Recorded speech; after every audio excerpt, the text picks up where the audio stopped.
next week. So tonight's conversation is a very important one, but it takes us in a slightly different direction from our earlier conversations. Tonight's conversation examines the role of art and visual images in public debate about matters of race, and art and visual images as a means of expressing one's political opinions. We are delighted to have you all participating in our conversation.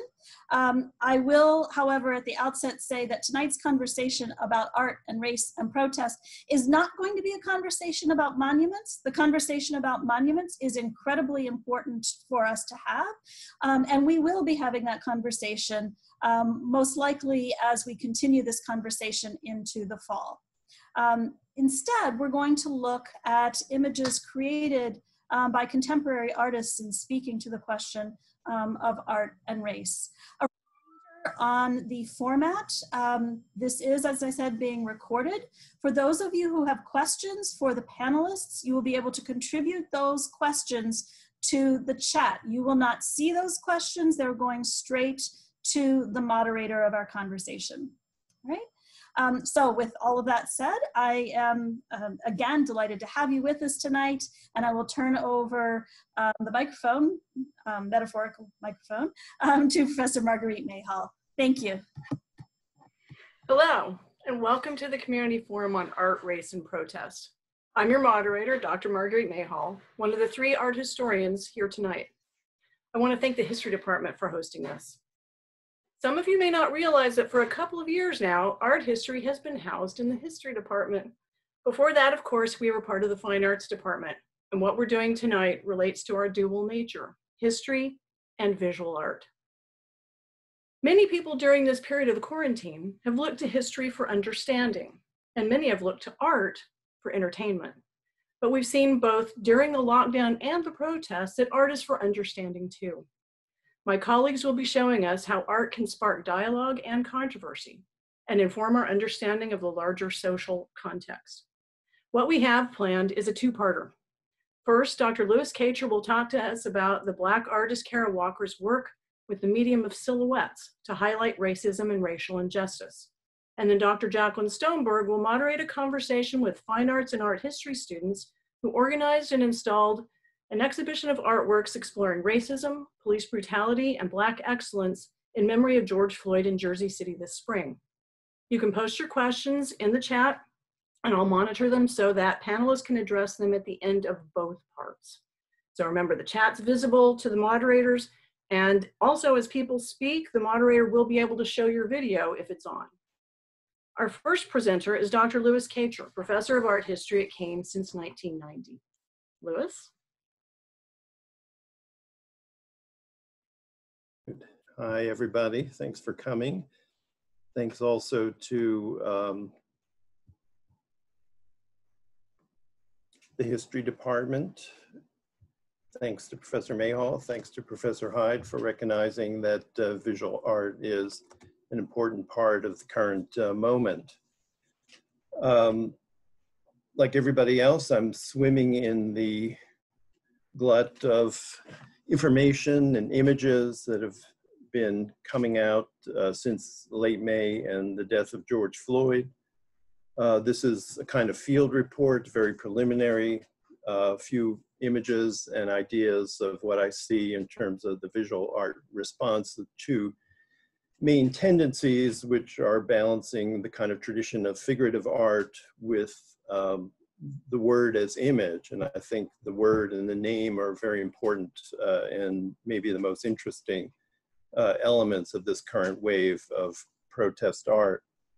So I'll start with maybe the quintessential image, and one of the very first, which was painted within a day of George Floyd's killing in Minneapolis by an interestingly multicultural group of 5 artists who decided to take this on, centering the image of Floyd himself as a kind of monumental presence in the middle, but I think in a subtle way also bringing in, or maybe not so subtle way, bringing in typography as an equal emphasis, especially the words of his name, which create a perspectival diminution towards the vanishing point, which all our art history survey students would locate somewhere behind his head, as a subtle way of making him the focus, of course, of this mural. And behind him, a black circle, not exactly a halo, but a sort of subtext, as it were, headed with the phrase, say our names at the top, and then proceeding with a list of some of the victims of police violence, some of which are very familiar. Philandro Castile is one that jumps out at me. Others, unfortunately, lesser known, emblematizing that kind of tragic roster of which the name George Floyd is about to zip into and join the list. The one other thing I would note, I think that's interesting, is the smaller figures within the letters, sort of the Black Lives Matter protest group itself, embodied within his name, or a kind of coincidence between the name George Floyd and Black Lives Matter, kind of interestingly suggested by that sort of sub-motif of the blue figures, many with upraised hands. The site, of course, has become a kind of memorial with people leaving flowers, even sitting in with Black Lives Matter signs. To move it closer to our area, I wonder how many have experienced Soho in the last 6 weeks. It's become in itself a mini zone of protest art because of the coincidence of the pandemic closing most of the businesses in the area. Many of them have chosen to protect their frontage and their vitrines by putting up wooden boards over the glass, and these become an immediate canvas or field for the artists to do panel paintings. There are dozens of paintings up and down the streets of Spring Street and Prince Street between West Broadway and Broadway. This is just a small sampling of the images that are there. Another George Floyd image, and on the right, one for justice for Breonna Taylor, who's also one of the victims of police shooting. I included the Instagram at the lower left, 16 images to give you some sense of the profusion, not for any particular one image, but the way also that these images are circulating via social media, which I think is a new power to protest art and a new way to bring it into the world beyond those that could walk the streets of Soho. And finally, for those of us that remember that Soho was a contemporary art center in the 1970s and 80s, before the galleries were edged out by rising rents paid by fancy boutiques and shops, which took over the area. There's a wonderful irony and delicious kind of reversal that art is taking over the boutiques again, or Soho has become a kind of street art gallery for the first time in decades. One of the pieces that I wanted to focus on is this on the left. Unfortunately, I don't know the name of the artist, but I realized to my interest that it combines two of the a current protest image and a historical image in the colors of red, white, and blue, of course, signaling the American flag. So at the top, an airplane trailed by large letters in the sky saying, "Please, I can't breathe," which one wouldn't understand unless you knew about Jamie Holmes's banners, which were part of the original wave of protest art immediately following the death of George Floyd. Those banners were printed letters pulled through the sky, kind of what you see at the beach in advertising in the summer time, but now the space of advertising again is shifted to the space of political protest, and the last words of George Floyd are emblematized in the sky, including the phrase, "Please, I can't breathe," which has been seen New York, Detroit, and other cities around the country. So the lower half, I think, can be understood as a riff on the George O'Keeffe painting that I reproduced at the lower right. I hope everybody can see that. The sky above the clouds, a huge work by O'Keeffe, and I think one that's pretty well known, that the artist, the current protest artist, has picked up on and dedicated each cloud to another name of the victims of police violence, of course, with George Floyd, Breonna Taylor, and Ahmaud Arbery in the front, and proceeding through some of the familiar names of this sad roster: Eric Garner, Tamir Rice, and so on. So that the saying their names is also part of this kind of riff on O'Keeffe. And I think the interesting difference is that the O'Keeffe uses atmospheric perspective for the suggestion of deep space on the horizon. This artist, the protest artist, does not use that, but rather uses diminution of scale. So the names get smaller and smaller in the distance, expressing that kind of infinitude, or going on forever into the horizon and into space. So it's a kind of mashup of a contemporary and historical source, which I find intriguing. If anybody knows who the artist is, please can send it to the chat, I guess. And the very same issues and the very same texts appear in a completely different technological form in the work of Jenny Holzer, who's one of the great word image artists of our time, and has been at this for many years, most recently experimenting with mobile words on vehicles. And she created a one-day installation, or one-day piece, which was a light projection on the side of a building in Brooklyn on June 14th, with a scrolling of the same text, the last words of George Floyd on the left, proceeding very slowly down the wall, followed by, on the right, the names again, saying their names, Tamir Rice and other victims of police violence, in exactly the same subject and completely different format because of technology. And again, a work that I did not see, and most people probably didn't. It was posted on Kara Walker's Instagram site. So we've perceived it through social media, and it was an ephemeral event, as ephemeral as the skywriting, but these things take on a more lasting form in social media, very interestingly enough. And the idea of skywriting, I think, has been taken up this last July 4th weekend by the In Plain Sight group, which brought together 30 artists to protest the sort of immigrant industrial complex, the detention centers and courts around the country.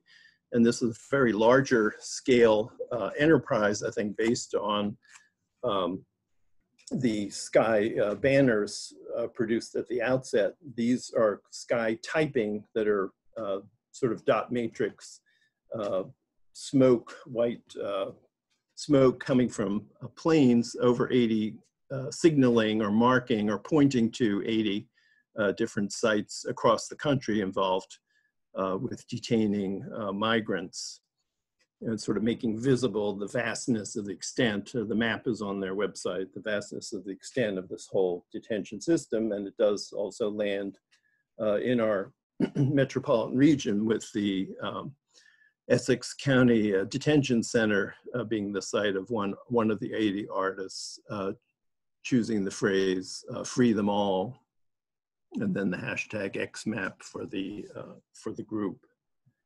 And you can see again the first word is beginning to dissipate in the wind, but again the photography and documentation through social media amplify the message and continue its presence.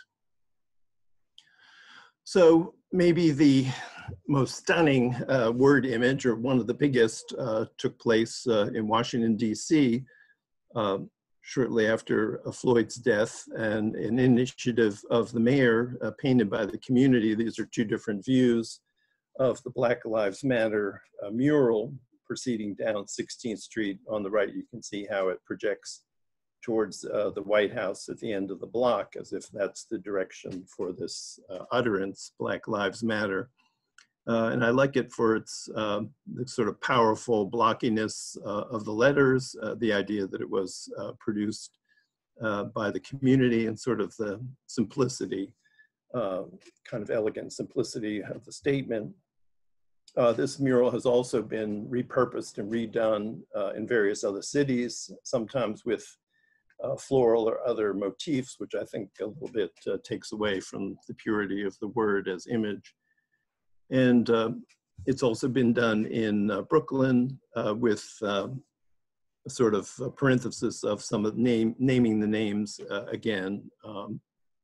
Tamir Rice, going back to Emmett Till as the intro to the phrase Black Lives Matter. It's also been done in Harlem and is proposed for Fifth Avenue in front of Trump Tower. I hope you'll forgive this art historical juxtaposition. I can't help, the art history brain goes to not in the subject matter at all and not in the technique at all, but in the source of the kind of punchy graphics of the word as image, going back to the 60s in this famous and well-known painting by Ed Ruscha at the Museum of Modern Art.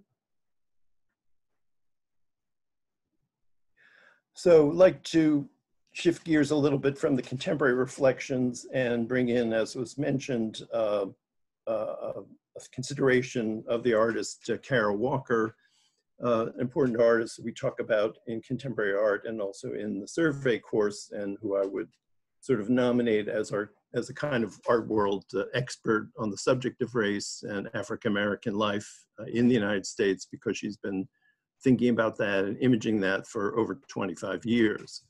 So I'd like to go to the experts. She's born in California, raised there, went to high school in Atlanta, ultimately went to art school at RISD in Providence, where she lived on for some time after graduation before coming to New York, and pretty quickly making a success of this medium that she adopted to the contemporary art world. This picture shows her, I think, from the early 2000s, adjusting those old-fashioned opaque projectors that she used for her light and color projections, overlaying the pure silhouette form. So the reason I chose her is because she is the last artist reproduced in our art history textbook, Stockstead and Cothran's Art History on the left. The cover, as of 2013, for the first time was given to an African-American artist, in this case, Faith Ringgold. You see a detail from her larger painting and quilt, Tar Beach. Unfortunately, the detail from the upper right corner here, showing the family, and with given the graphic designer, the heroine Cassie, who is floating over the George Washington Bridge, is also floating over art history on the final book cover. But be that as it may, the whole piece is reproduced inside the book with the wonderful fabric collage of the floral motifs bordering the Tar Beach, the experience of summer heat in the pre-air conditioning days up on the roofs. Faith Ringgold is 89 years old, still working, did an interview 2 weeks ago with the Museum of Modern Art. So this is a kind of landmark, and it also reflects the contents of the book, which have quite a large representation of Black artists, African-American artists, I would say on a parity, if not more, than a white artist. And there is representation of Latino and Native American artists in the contemporary section. It's a very rich area, very easy, I think, to do that if the will exists, and happily the authors have taken that into consideration.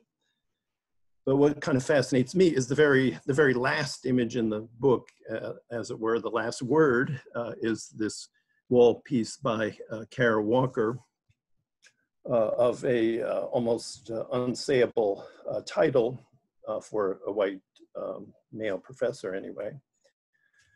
Done in 2001, so later manifestation of the kind of technique that she brought to the art world beginning in the 1990s. That is to take the form of the silhouette. here a shout out for Kean University to Mr. Livingston's silhouette portrait, very typical of the type, which is basically a profile, a cutout in black paper. This is the set type for centuries. Very rare is the type of image of multiple figures at the upper left, showing a family scene with Lincoln. It's really extremely uncommon, but obviously attracted my eye in relation to the multi-figure scenes of Kara Walker, beginning with Gone, her first large-scale piece in her first gallery exhibition, referencing Margaret Mitchell's Gone with the Wind and deconstructing this idea of happy life on the plantation. Announcing right away that the Civil War era is her focus, which is a nice consonance with the technique itself. So this is an old 19th century technique, the technique of cut paper, and she's using it with a 19th century subject, although bringing both the subject and the technique up to the present. So what's very different about it than the old silhouettes that you see, these are all the size of a piece of paper. They're very small. The Kara Walker piece is gigantic. She's monumentalized the silhouette technique. This is a wall piece 50 feet across when it's exhibited. And I think also a kind of wonderful bravura of cutting technique where every little shape counts. Little scraps of paper become islands on the distant horizon, or a little cut becomes a cloud in front of the moon. This is all very precisely and evocatively done, but it's still, it is silhouette, it's undetailed, it's flat, and requires a certain amount of attention to the detail and costume, especially in profiles of the figure, to understand them or figure them out. So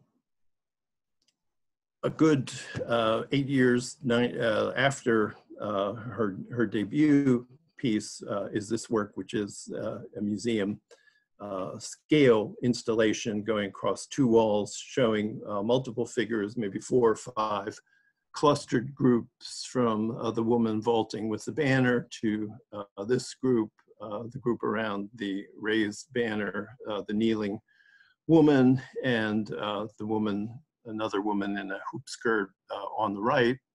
All of those establishing one kind of ground plane, and then above that, this strange floating figure. If we were in class, I would ask the students to take one of the images or take one of the figures and try to do a deep dive or really go into them and discern what Kara Walker is driving at with every little snip of the scissors here. So, such as the figure, the woman at the lower right, who we identify as female and historical from her kind of widened gown, widened skirt that she wears. But if we pay attention to her head, it seems more reptilian than humanoid, and Kara Walker does sometimes mix the human and the animal worlds. And she holds an object very hard to discern, but it seems to be directed towards her lower right, in which we may see the image, a small image of a child's hand being raised. Not clear what's going on there, but you see how you start to read the cues. Or sometimes you are puzzled by them, like why is his body so much larger than his legs? Why is he essentially inflated and floating above the implicit ground plane of the rest of the work? Or on the other side, disturbing amputated figure of violence who's still mobile. Next to the banner holder, the kind of arching upright figure is kind of the liberty of this composition and of this seemingly one of the agents of this rebellion, which until preparing this talk, I always thought of as one figure, but as I look at it more and more, I'm beginning to think that maybe it's 2. and maybe it's a female figure supported on the shoulders of a child below, a kind of multiple figure where the head would be, the head of the lower figure would be here behind her. Maybe that's a reading, but the sort of generality of the technique and the medium requires us, if we want to delve into it a bit, to start to read the smallest details and try to make sense of them. So if we see the figure next to her with the upraised hand as a girl, the biggest cue to her race would be her hairstyle, these kind of knotty hair, which I think many of us would assume is a hairstyle of an African-American girl.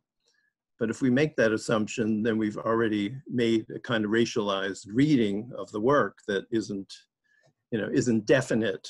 It's open-ended, and it draws not partly on what Kara Walker is indicating, but partly on the stereotypes that we've picked up somewhere along the way. So the subject maybe is more not what is the significance of that little girl, but what is the significance of reading that girl as an African American? What kind of stereotypes have we picked up unconsciously along the way that make us read that way? And I think in that sense that is more the subject, or more crucial to the meaning of the work maybe, than knowing exactly what each figure is supposed to be. So the contemporary art class in the fall of 2017 looked at one of Kara Walker's more recent pieces to bring it more up to date in the absence of anything like a street mural. This work, Christ's Entry into Journalism, which is a play on the title Christ's Entry into Jerusalem, and also a play on Ensar's title, Christ's Entry into Brussels, is a kind of multiple layered collage, a monumental collage, again, over 12 feet high, very hard to read scale on the screen, but she's gone away from the silhouette motif or technique in recent works to do these combinations, which seem to be from drawings, various drawings that she's sketched, and then silhouetted by cutting them out of the paper that they're on. So each of these sort of beige areas is the drawing on the cut paper, and it's mounted on this white ground, kind of reversal of the black of the silhouette. It's a very hectic and a very dense composition that I can't entirely unpack in the time. I think maybe nobody can. It's an inexhaustible piece, but it has a vaguely spatial bent and a kind of organization from larger and darker figures to smaller and lighter figures towards the top. So it implies a kind of spatial recession as it leads up towards the top focal point, which is a branch sticking out from which is suspended in the middle a lynched African-American, and from the two sides of which swing trapeze artists, a kind of very ghoulish image, hard to know what she means by that combination, but certainly is a disturbing and troubling image, as are quite a few of them in this work. If we look closer at the lower left corner, I have a slide of detail of that part that gives a little bit maybe more sense of how the cut paper meets the white paper. And I'm especially intrigued by the kind of introductory notion of the figures at the lower left as kind of the beginning of what leads us into the composition. We have a turbaned figure with a kind of pharaonic headdress, which looks quite a bit like Obama. A generalized African-American figure, a very rounded figure of a zero or a cipher, which looks to me a lot like a certain president, followed out of scale by a much larger African-American man who may be of 60s vintage, hard to say. who perhaps is holding an upraised fist. And then at the far left, almost as if a surrogate viewer of the whole mess, is the figure of Frederick Douglass, the important 19th century abolitionist, whom we've just been thinking about again at July 4th with the rereading of his famous What Does Independence Day Mean to a Slave from 1850. Among the melee here is one image that has become more disturbing in contemporary history, and that's the image in the upper right center, the smaller scale figures, which shows a white man standing over a fallen black man and appearing to choke or strangle him. Don't have to explain, I think, what contemporary life in the case of George Floyd has cast as a shadow or twist on that, what started out as a more generalized image of violence. So I wanted to bring Kara Walker a little bit closer up to date, and though she is beginning to resist the role of being a spokesperson, I think we await hers and other artists' responses to the contemporary moment in terms of work that we're going to be seeing and now in the galleries, hopefully beginning in the fall, over the next year or two. It takes a while for events to filter through artists' thinking and show up in their work. So the street murals are kind of first level gut response, but I think this topic is going to continue and grow over time. For future reference, I would recommend Roxane Gay's discussion of this work, The Entry of Christ into Journalism, as part of the Museum of Modern Art's series of writers and thinkers, non-art historians, non-artists, talking about works of art in the MoMA collection. She deals, I think, pretty forthrightly with the disturbing aspect of it and the complication of it. What comes to mind is her sentence, Roxane Gay's sentence about if you could summarize one of her essays in a single sentence, then she would have failed because that's too simplistic. So she's all for the complication and the unsettling aspects of what Kara Walker has collaged here. So that's one source for future reference. And to end, I want to bring in another African-American woman artist who interestingly is the same generation as Kara Walker, Simone Lee, but a completely different career trajectory, coming out of Chicago as a ceramicist and not being well known at all until the last couple of years when her career has exploded with awards and exhibitions, this major commission on the High Line that we talked about in the contemporary art class last fall. And I wanted to recommend, especially as kind of part of her practice, almost think of it as part of her art, her Instagram feed, which she contributes to daily, which is an ongoing discourse about African-American history, about certainly George Floyd and Breonna Taylor appear there. So does an occasional new sculpture that she makes, but mostly it's about a kind of free-flowing association of aspects of African-American culture, history, music, art. What am I leaving out? There's just so much there. Also the African diaspora in a wider sense. It's an amazing place. It's partly educational, but enormously entertaining, and I think very much one way to track responses to the current moment that maybe, because it's a kind of daily posting, it's something a little more equivalent to one doing a street mural right off the bat following an event. Although the multiplicity of it and the sort of vectors into different parts of African-American history are more like the entry of Christ into Jerusalem. So thanks everybody very much for your attention. I hope everything was visible and audible, and I hope we can discuss it further at the end in our discussion period. Thank you.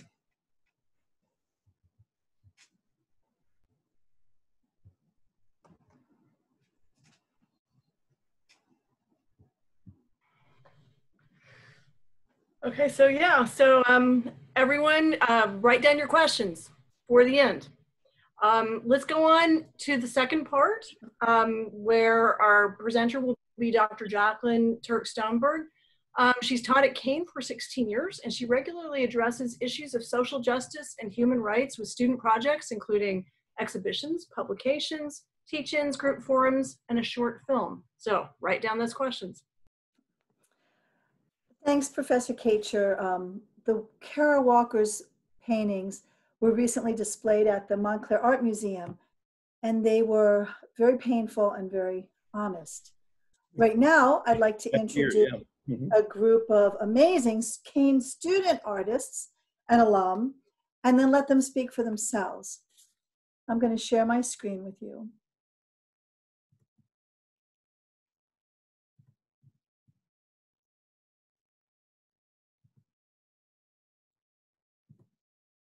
Can everybody see that? Marguerite, can you see that? Not yet. Not yet, okay. So I'm just going to tell y'all too, got about, I don't know, 15, 20 minutes so that we can leave enough time for questions at the end. Okay, so now Marguerite, can this be seen? Yes. Okay, very good.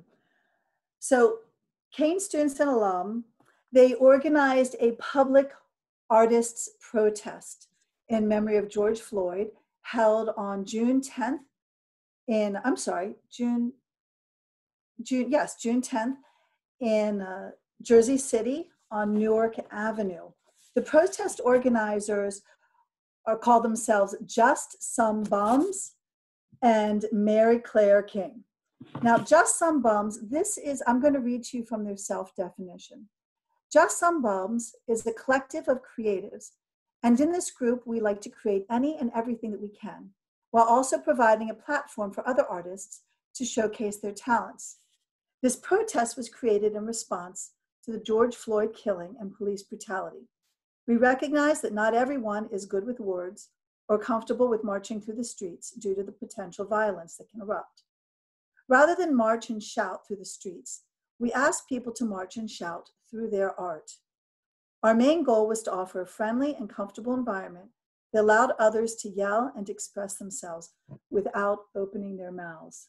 And I can tell you, they accomplished that beautifully.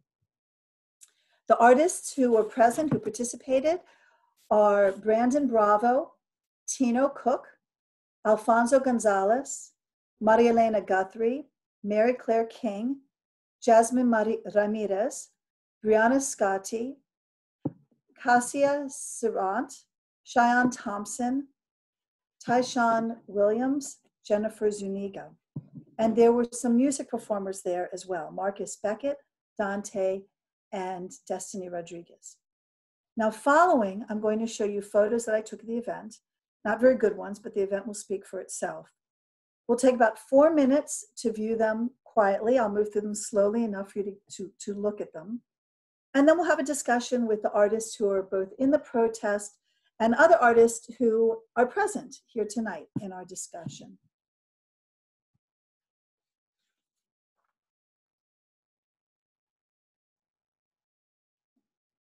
Artists came and brought their artwork and displayed it on the street. Each artist then stood up and discussed their work individually.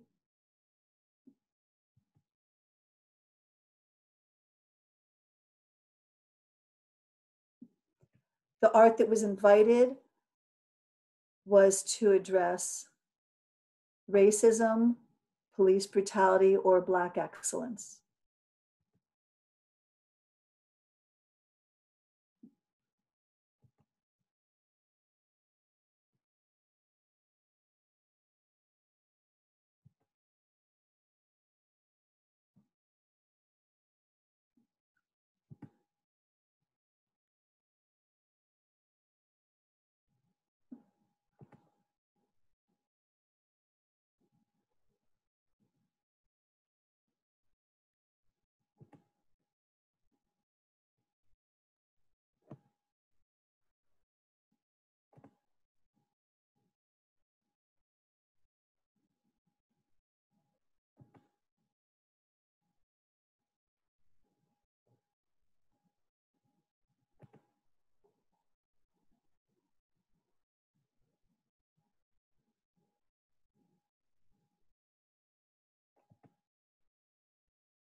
this singer wrote a song and sang it for the group and let us all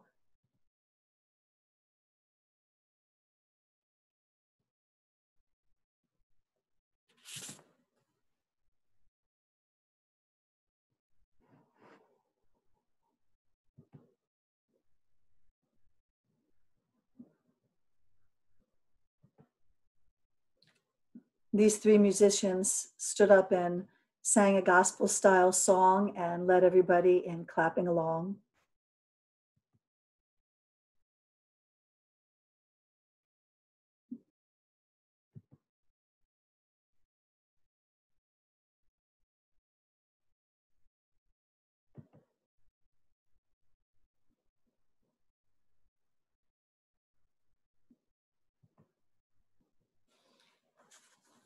Now, we'd like to open the floor for discussion. If anybody has any questions for the artist, please put them in the chat and the moderator will unmute you. Afterwards, there are also other artists present in this meeting that we can speak to that I'd like to ask questions of. But first, let me start with Cheyenne Thompson, who's depicted here in the center. Shy? Yes. The question I have for you, I have several, but how did the group, this group of artists, first form this idea of an artist protest? I want to ask you also why Jersey City and how your painting relates to your own graduation. But first, how did this group form its idea for an artist protest? The Just Some Bums group? Yes. Yes, it originally started from going to other protests and seeing, because myself and Tyshawn and I, we went to a protest in Asbury Park, and he's on as well, so he can also speak about this. But when we went, it got like violent towards the end. Police came in and started pushing everyone, and people started to scatter. Things got thrown, and I realized that this is why people fear coming out to march and protest, because they fear that that this can happen and that they can get attacked, beaten, or arrested. And I noticed that a lot of people, they aren't really good with words and forming a sentence to explain how they feel about this piece. I mean, how they feel about this current time. And so one way I thought that they can express themselves is through their art and through their work. And so we came up with the idea of forming a protest where people are allowed to express themselves through their art, or make a sign, or sing or dance or something, but just like use their talents and their way of expression and whatever makes them comfortable, and use that to express how they feel and show their emotions through that. Tyshawn, you went with the to Asbury Park with Shy. Can you share your thoughts about, when you were thinking how to make a peaceful artist protest? Ty, I think you're here. Yeah. Would one of the Can you hear me? Yes, we can. Thank Okay. you. Yes. Yeah. So to piggyback on what Cheyenne said, yes, I did attend that protest in Asbury Park, and it did get really violent. And I guess we just came together to sort of like show another perspective on protests. I mean, the vast majority of the protests were peaceful, but the media were only showing the protests that, got turned to riots or got really dangerous. So we wanted to show that we can, put together a protest that wasn't violent, that was peaceful, and to show like beautiful art pieces related to the movement. Yeah.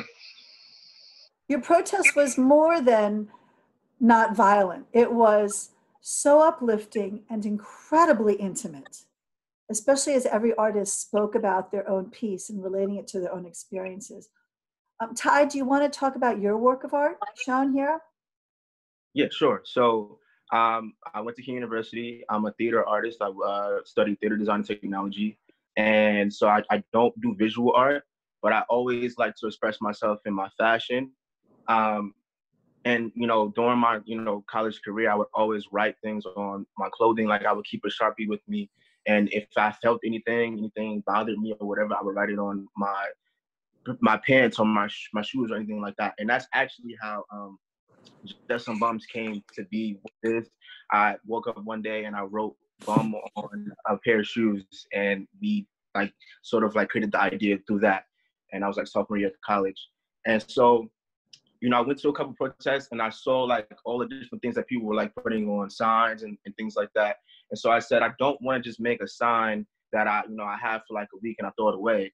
And so I took a pair of shoes that I wore to the protest in Asbury Park, and I wrote, you know, George Floyd and Ahmaud Arbery and say their names and all types of you know, protest slogans and phrases, just so like I can sort of like, you know, keep these shoes as a memento to, you know, what we went to and what we did, and also like the movement. And so, because it doesn't stop, it's not going to stop. It wasn't just 2 weeks, 3 weeks. It's literally for the rest of our lives. And so I wanted to keep those just as a remembrance of the protest and the movement that's happening right now. Well, your shoes are very powerful. When I saw them, it just really blew my mind. It made me think in different ways. Shai, do you want to talk about your painting here? You are recently graduating from Kean, and here we see an image of somebody with a graduation hat on. Can you speak to that? Yes. So this painting kind of reflects my I guess curiosity, or I guess fear of what's to come, because me just graduating, I don't really know, or like none of us really know like what's to come in the future, but seeing how like more and more Black people are being killed, and it's like being shown, and just for me just like seeing that, it's like I'm kind of unsure of like what the future holds, and it's kind of like asking, is this what I'm graduating to, and is this what my future is going to come to, like just like graduating and then being killed by a police officer, or like just someone who doesn't like the color of my skin. And so I kind of made this image out of that to show like my fear and like basically my unknowing. I know that fear, thank you for sharing that. I know that fear is very real for a lot of mothers. Hanamir is on this conversation now, and she's a mother, and she's told me about her worries for her own son as he's getting older. He's in high school, and what it means to be a person of color, having a son become a man in this society. Tino Cook is also on this call. Tino's face is not showing in the photo. He's holding up one of his paintings. But for those of you who don't know Tino, he is the mayor of Vaughan Ames. He is a permanent resident in the building and has mentored waves of fine arts students through Kean. Tino, are you here? Can you speak about your paintings a little bit? Would the moderators please unmute him? Tino's work is very naturalistic, as you see, and he has, here it is right here, only one of his paintings, two of his paintings. And here's another one of his. And he, in his artwork, over and over and over again, through the years that I've known him, has always addressed human rights and social justice. So, Tino, can you speak about your work? Yes. How is everybody doing? It's good to see some of you guys. I haven't seen you in a long time. I just want to say that the work I've been doing is kind of protest work, but it's been in a nice way. And the paintings are on wood, which I usually don't do, but I found it necessary because I know that protests are violent. So the painting there of Arbery on the other side is George Floyd. So it's actually two portraits, so you can hold it up. I didn't get all of them in the frame yet, but I've been doing them.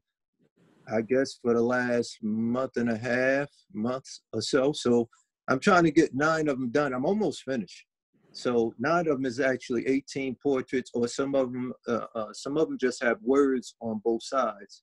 So my expression on how I feel, but it's not that totally that this is what I want to do, this type of artwork I want to do.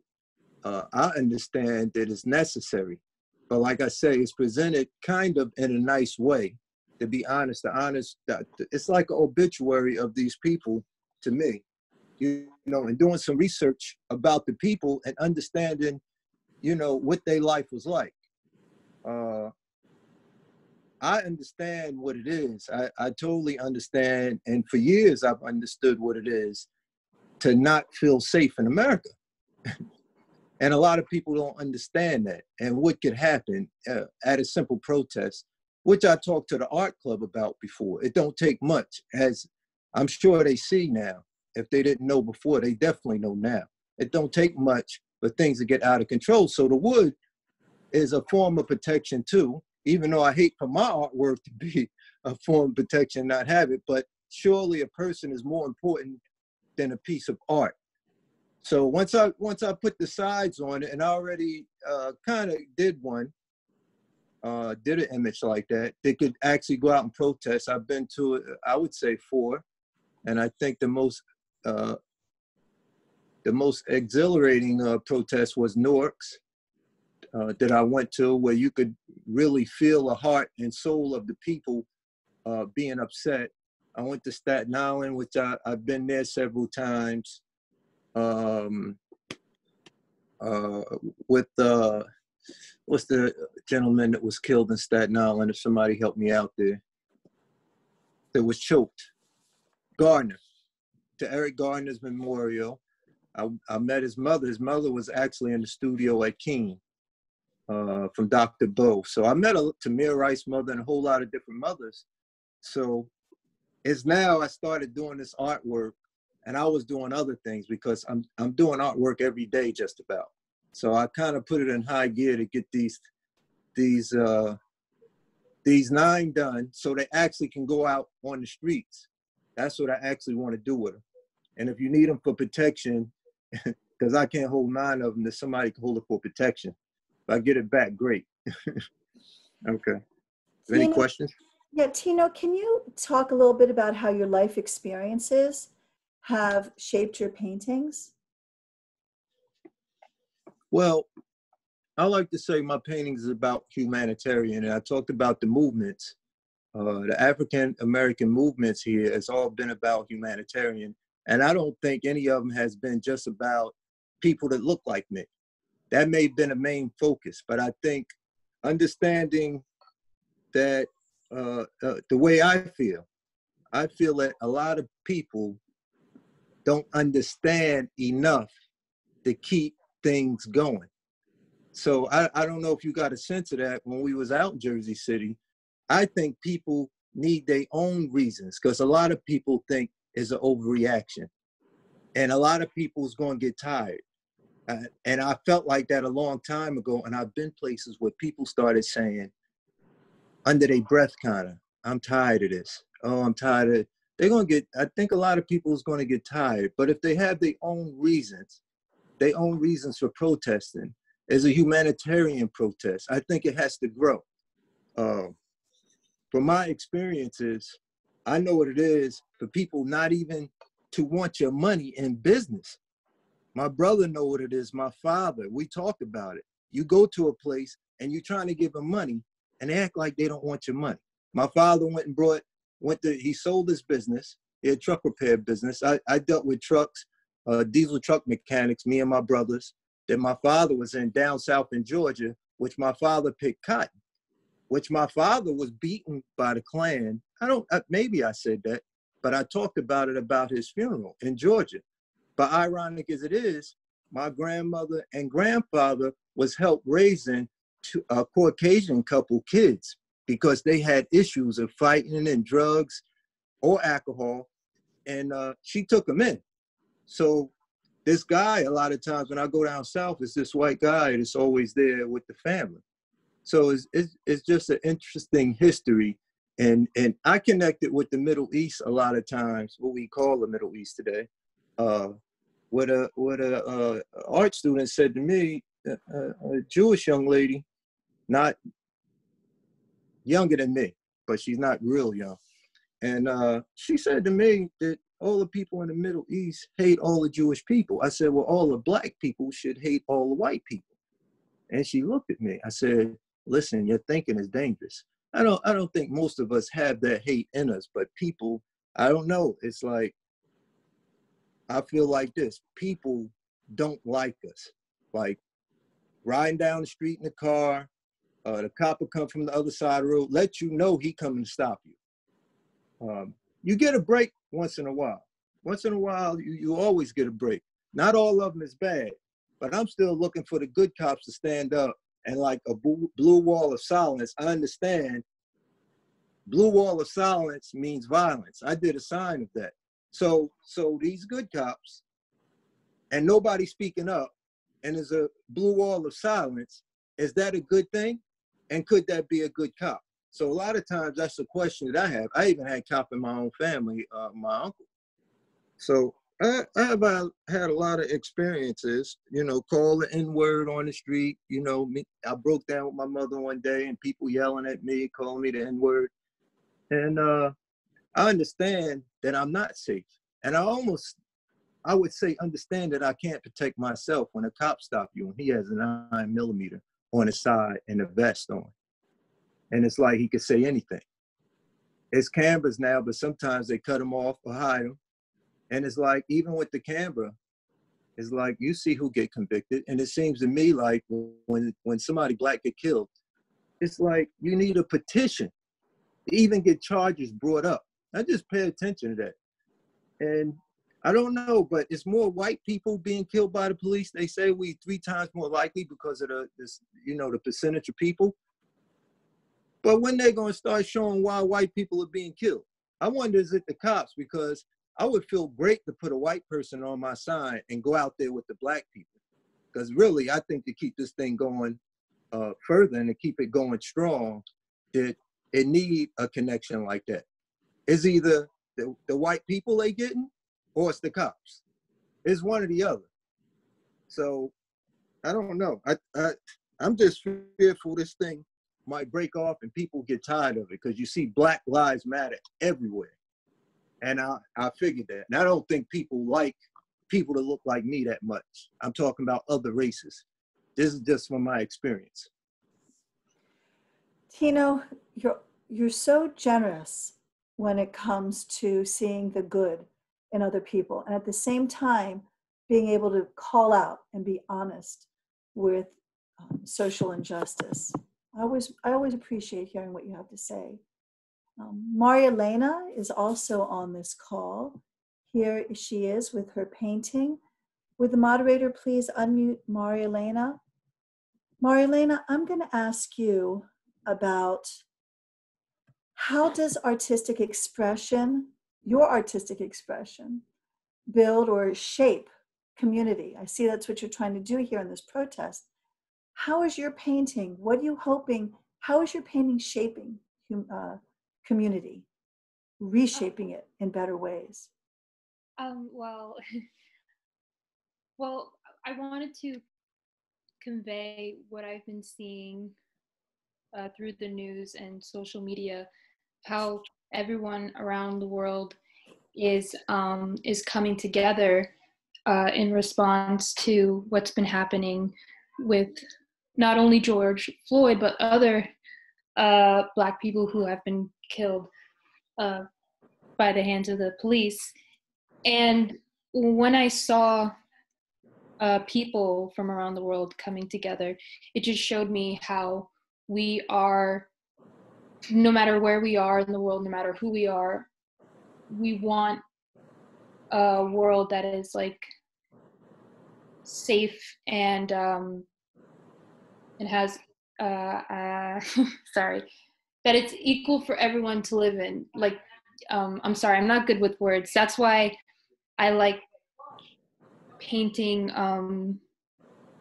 my emotions or painting through my emotions, because it's easier for me to express myself, but also to, I guess, explain how I feel, especially in what's happening now.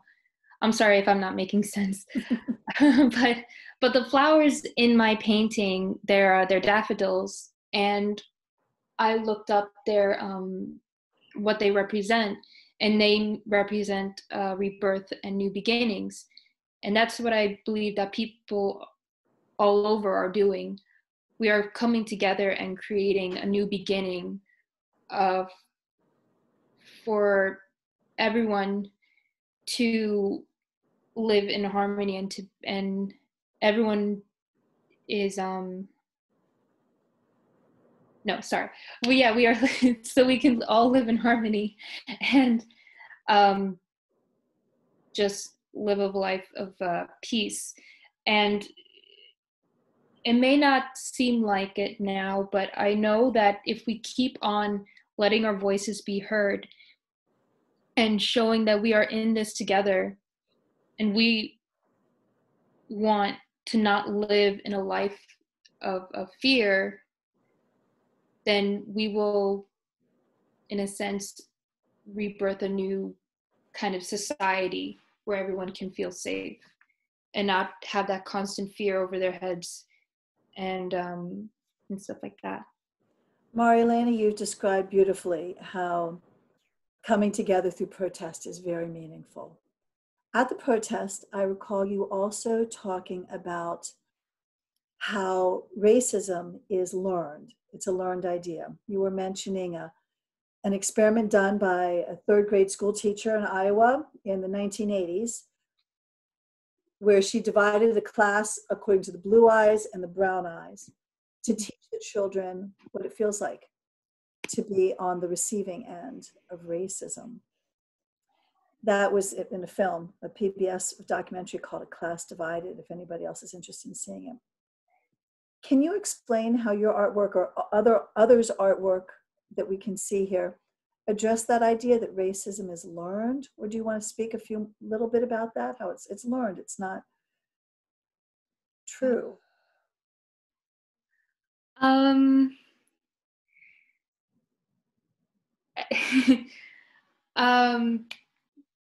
Well, I guess for one of the artworks that I see that kind of shows that is I forgot her name, but she has a picture or drawing of Mary and Jesus, but she colored them as black instead of white.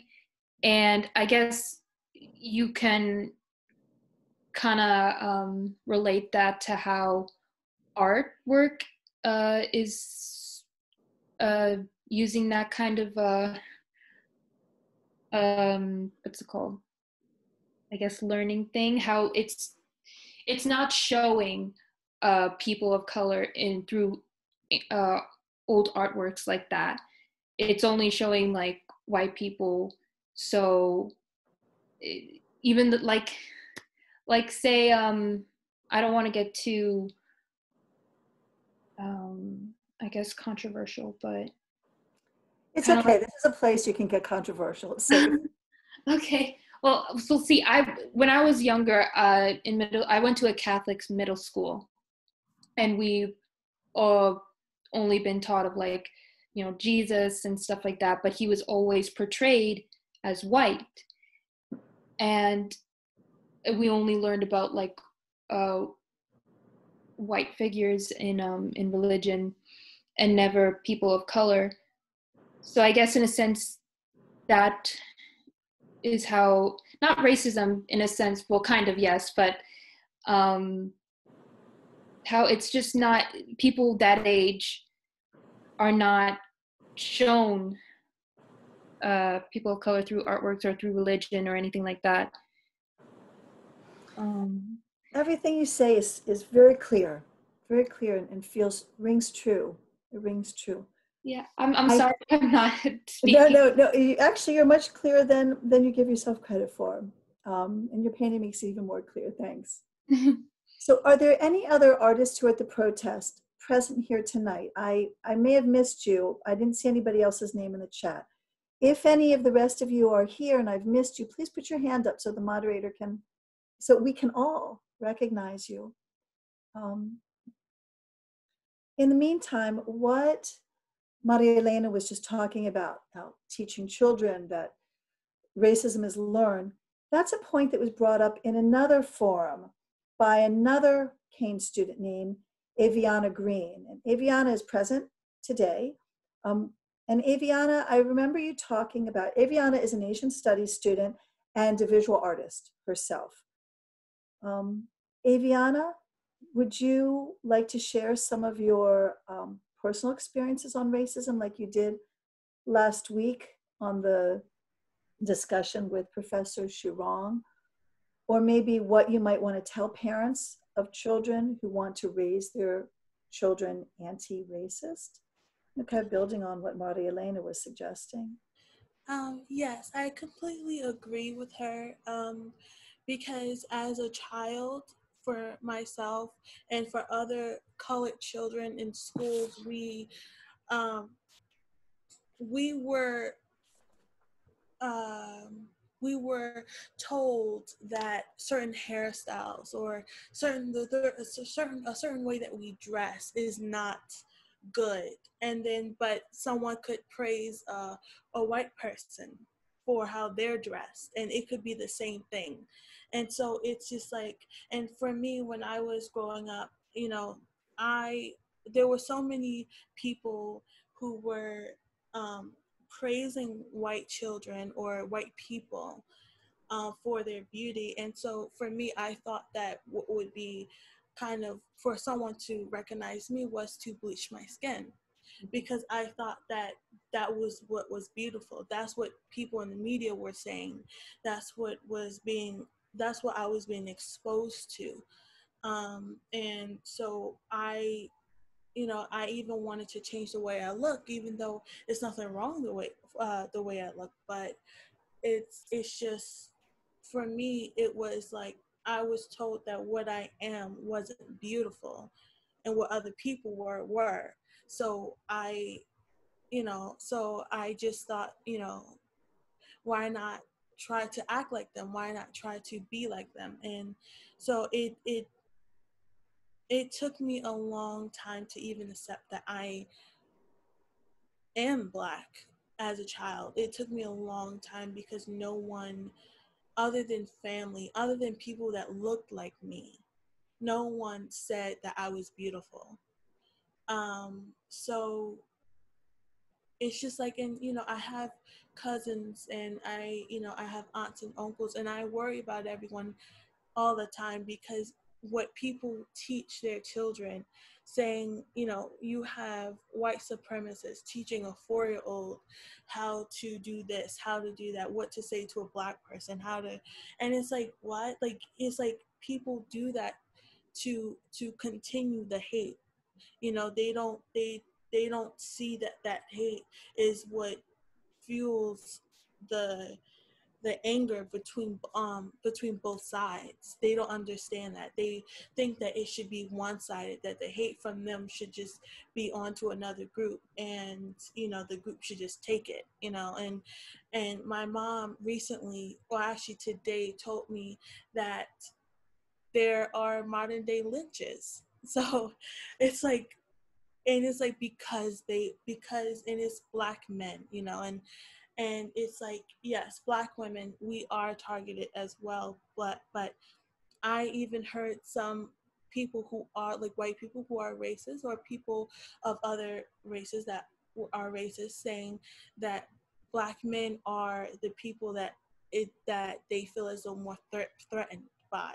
So they want to basically, in theory, like take out Black men in order to make Black women more susceptible, right? You hear a lot of theories when it comes to that. So for me as an artist, I do paintings and I do drawings that brings together colored people. Like I don't necessarily draw one person as Asian or one person as Black or one person as, you know, I don't. I put all races in one person, so the person can look Asian to one person, but can look Black to another. I that's why I feel as though that's how it should be in life. You know, you should, you know, everyone the only difference is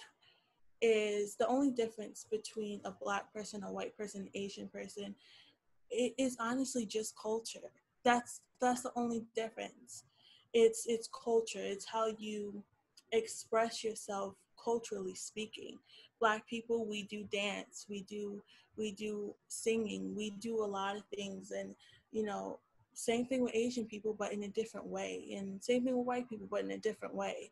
So it's just I don't find that skin color should be something that is uh, a negative thing in a social setting, in a societal way. I don't think that that's right.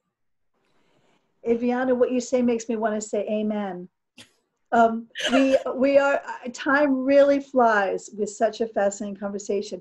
I see that there are two more people who are ready to comment. And I think we need to let you go. Alfonso Gonzalez, you've had your hand raised for a while. What were you thinking? Hi, my name's Alfonso.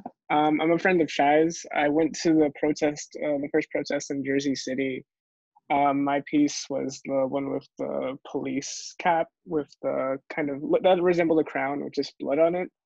My piece mainly kind of served to resemble kind of the overfunding of the police, and it flabbergasted me at the time because I only recently found out the funding for that, and it's criminal how much of that funding goes to them to fight I don't know what people, wars, drugs. Like they're not really doing much in that regard, and all that money could be used towards schools. I know personally that I'm a victim of a low income high school that had literally nothing, and we had to prove ourselves in order to gain more funding as of that.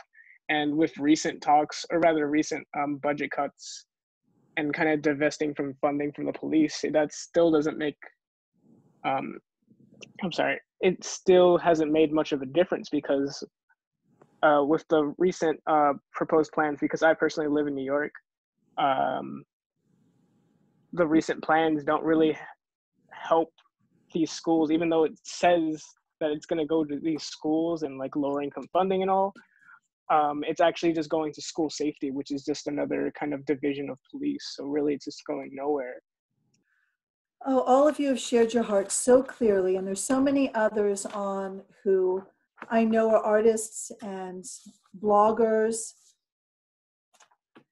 but I also know we have to get off. I've learned a lot tonight from all of you and from your protest, and the more I learn, the more I realize how much I need to learn. Everybody needs to learn about your stories too. So my hope is to bring your artwork together, invite other artists as well, maybe some who are on the call now who were not at the protest, and organize an exhibition of your work in the fall. So more for that to come. But for now, I'm going to turn it back over to Professor Mayhall. Actually, Jackie, I think Professor Hyde's going to lead us out. Okay. Hello, everyone. I want to thank you again for participating and coming tonight. What a powerful, powerful conversation. Thank you to Dr. Kacher for sharing with us some important context on the means by which contemporary artists are giving expression to positions on race and power in contemporary America in historical context, and for the fascinating conversation of the interplay between word and image and the ephemeral and social media's memorializing of that ephemera. Is really, really fascinating. And thank you to Dr. Stoneberg for moderating what a fabulous conversation with our student artists from Kean University. Just absolutely powerful expressions, expressions of outrage, moving memorializations, just really, really important. And obviously, as we've discovered, there is far more to say than we can say in 75 minutes. So as Dr. Stoneberg indicated, plans in the works to figure out a way to do a reprisal of this exhibit within the fall, and the recording of this conversation will be shared with all of you via our blast list in the coming days. So look for that. And please join us next Tuesday for our next forum in the series, where we will have a conversation about voter suppression in contemporary America. Thank you again, everyone, for coming tonight, and we'll see you next week.